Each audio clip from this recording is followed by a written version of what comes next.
La banane. La banane. C'est quoi le but? C'est de briser les fibres végétales. Ok. Et qu'est-ce que tu t'apprêtes à faire maintenant? Là, je m'apprête à mettre du gros sel pour faire exploser les cellules. Allez, go.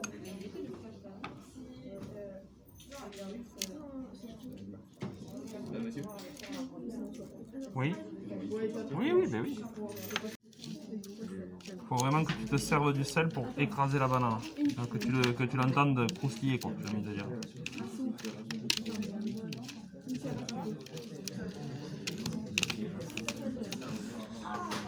Mis le sel et on va mettre le liquide vaisselle. Ok, allez. Et ça sert à quoi le liquide vaisselle?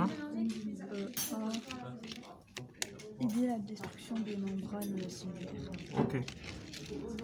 Dès que vous avez homogénéisé, vous pouvez passer à l'étape suivante. Ok? Que t'as fait? C'est quoi l'étape? J'ai mis de l'eau. Pourquoi faire? Pour homogénéiser. Non. Pour diluer l'ADN intérieur et l'homogénéiser. D'accord. Je vous entends d'ici, c'est pas forcément bon signe.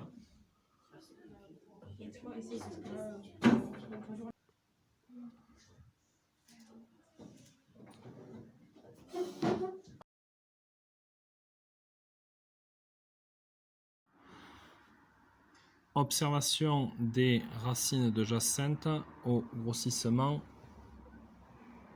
40. On voit la position des cellules dans l'organe. Au grossissement suivant, au grossissement 100, on commence à distinguer l'enveloppe, les noyaux et le cytoplasme. Grossissement 400. Après une rapide remise au point, on voit que les cellules végétales ont toute une forme très conservée, comme en 6e sur les cellules d'oignon.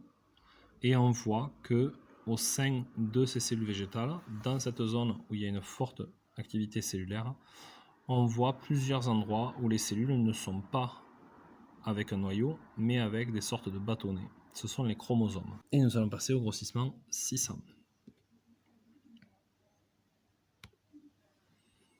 De nouveau, rapide mise au point.